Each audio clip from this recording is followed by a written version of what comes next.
Right, boys, it's all about injuries. Should we dive in? Let's do it. Yep. Yep. Colaccini versus Crouch. What did he do to you? He gave me an elbow and it was intentional. It was one of those where I'm about to jump and he got no intention of jumping. One eye on me, elbow in the chops, and I lost all my front four teeth, so they all fell out at the same time, and I caught two of them. The other two were on the floor. The physio came on and I was like, my mouth was obviously gushing with blood. I said, can you get them back in? he was like, mate, I think they've gone. But he kept the teeth, so I went back in at half time. I tried to put them back in. Oh, the pain of that. So that challenge meant that you had to get new teeth. Meant I had to get these front four teeth are all false. You're not going to take them out now, No, are you? a lot. They're not. No, they're in. They're all stuck in there. How are they stuck But in? they're filed down to pegs and like veneers now. So I've been called the fourth BG a couple of times, and I'd just like to address it now that it was a medical procedure rather than a cosmetic one. Well, I've got a little tan in the summer, and my teeth look whiter than perhaps they normally do. I do look a little bit like the fourth BG, yeah. There's a lot of players that always seem to need attention. I mean, Emil Heskey for one. When Capello brought him back, he would go down a lot, and I would be on the bench. And For England? yeah, and at first it was like I'd have to go and warm up, and then I'd just say to the physio, like, "Can't, mate." It's Emil. He's a big, strong lad, isn't he? And he was a top player in his day, but he did have a tendency to use the trainer, shall we say? Use the trainer. And, such a simple phrase, but such a damning one, Chris. Yeah, there are more players than others that maybe need that. Because it's tactical. A lot of the time when time wasting, it's one of the most infuriating bits of the game. Mm. But you've played for time and teammates have played for time. You're playing within the rules, but you're playing at being injured, and that's crap. Yeah, but if you're in a relegation dogfight or you're fighting for a league title and it's the last few moments of the game, you're not going down to just waste a bit of time just to win it.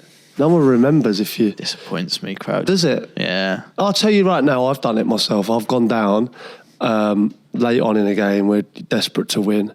The physio's come on. He's gone like, everything all right, Crouch? And I'll be face down in the grass. And I'll just go, yes, I'm just having a rest. Always wondered this. So when a player's injured, right, but they're not really, and everyone in their setup knows they're not really. Yeah. Are they talking to the physio? Yeah, so very rarely have I done that. But I'm not going to sit here and say I haven't done that.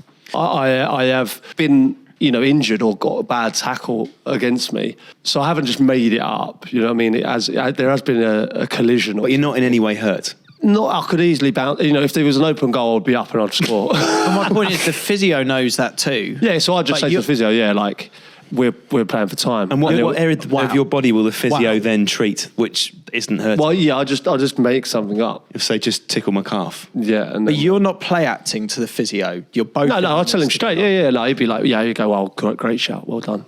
Will you do the wince when you get up? Will you do the wincing face? The face that players do, that sort of, I'm not sure I can. I don't think I can do that. I'm not that good an actor. I think you just have to do the right smile and just like go, yeah, I'm cheating. That's outrageous. And this is my whole argument, Tom, with what you were saying about the type of player that can sort of play on. I'd like to believe that was the case, and I really do think football could benefit.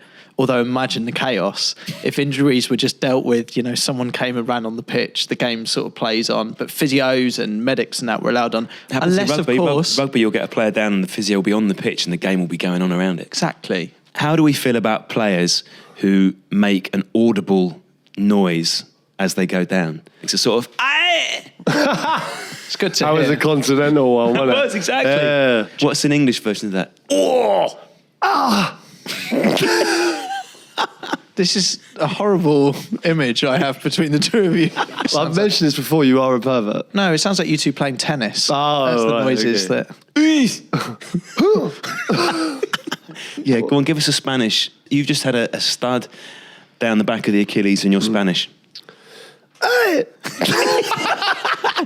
You are a German player in the Bundesliga and you've just had a stud to the right knee.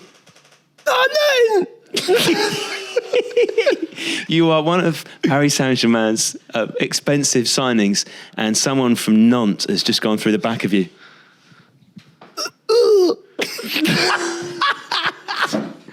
Well, we need an Italian one, don't we?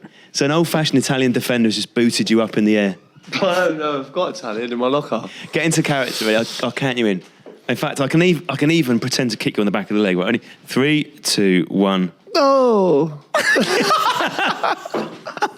I'm going to give you one more. You're playing for Celtic. You're playing St Johnstone, and someone has just booted you up in the air. Ach, didn't you?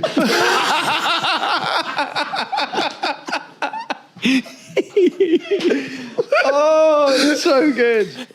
World Cup 2006, Crouchy.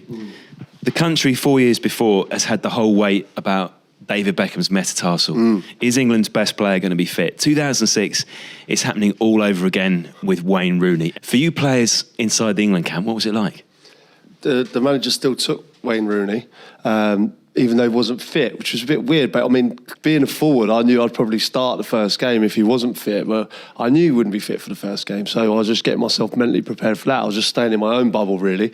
But you know, when you see the newspapers, and it was front page and it was back page, and it was, you know, you had to get the pull out, and you had people were making the whole nation kiss It's the foot. newspaper. I was one of them. Yeah, I had a picture of his foot on my wall. Did you? No. Crouchy was the one person in Britain who was desperate for the metatarsal not to mend. And what was Rooney himself like? He's always sort of jovial. He was great around the place, Rooney. I suppose there's a perception of him, but he was the life and soul of our dressing room.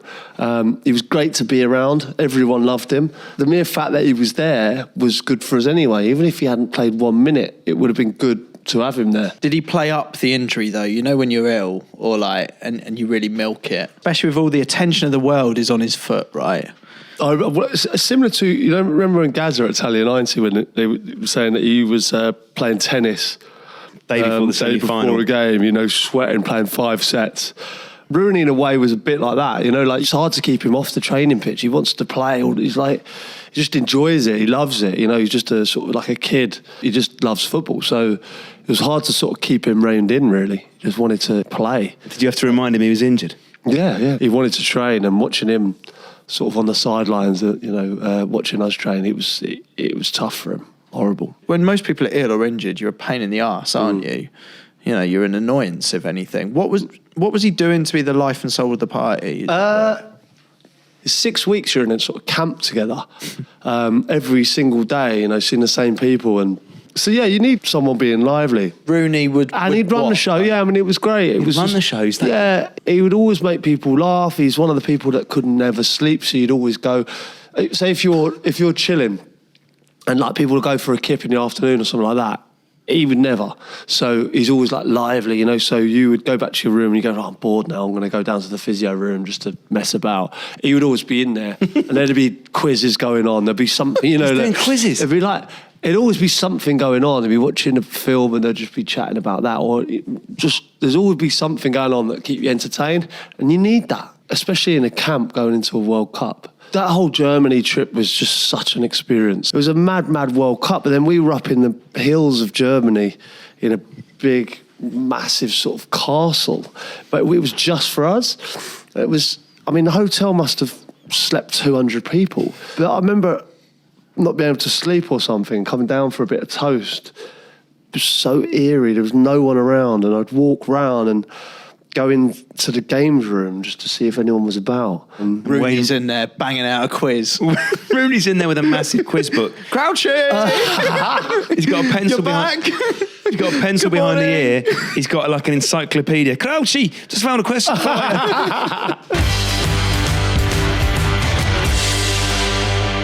Wasn't it your birthday, man? Well, it was your birthday yesterday. yeah, it was, yeah. It was good fun. It was good. We had a good time. We haven't forgotten. We've got you a card. Didn't catch it, but here it is. Thanks, lads. This is great. Dearest Peter, we all know you hate sending cards, so we've done the hard work for you, Tom.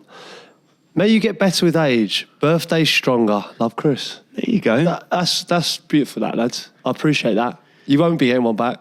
No? No. No, fine. Do you know what else is going to happen, Chris? Right, when we leave this pub in a couple of hours' time, he's leaving that card on the table. No. You bet you do. No, honestly, I like the whole birthday card thing. What was your best present this year? Do you still get presents at 39? 39, is it? Yeah. Yeah. That's old, that. All right. 40 next year, mate. Someone said to me, when you're 40, you're starting the second half. How long do you predict you're going to live to? Because you've had a very that's a good healthy shout. first half, haven't you? You know, Great Danes don't live that long. You know, they're like, Yeah, because everyone knows that. they're massive creatures. It's hard for their heart to work. And I just feel I think my heart's working really hard. Right, do you want to know the average lifespan of a Great Dane? 8 to 10 years. So you're winning already. There's a whale that is in the seas right now. In the right? seas.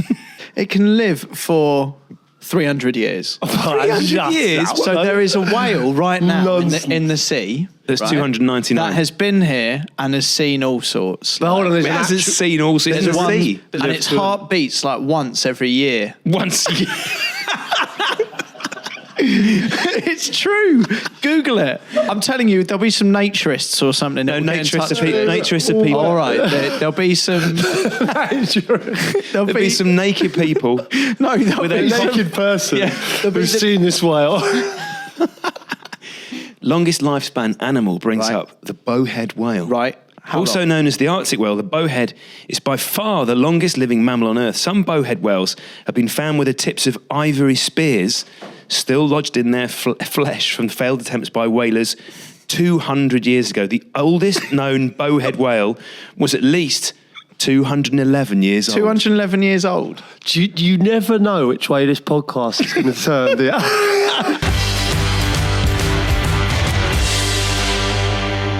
Hi, it's Peter Crouch from That Peter Crouch Podcast. If you like what you hear, click the link in the description. Click the link in the description. What does that mean?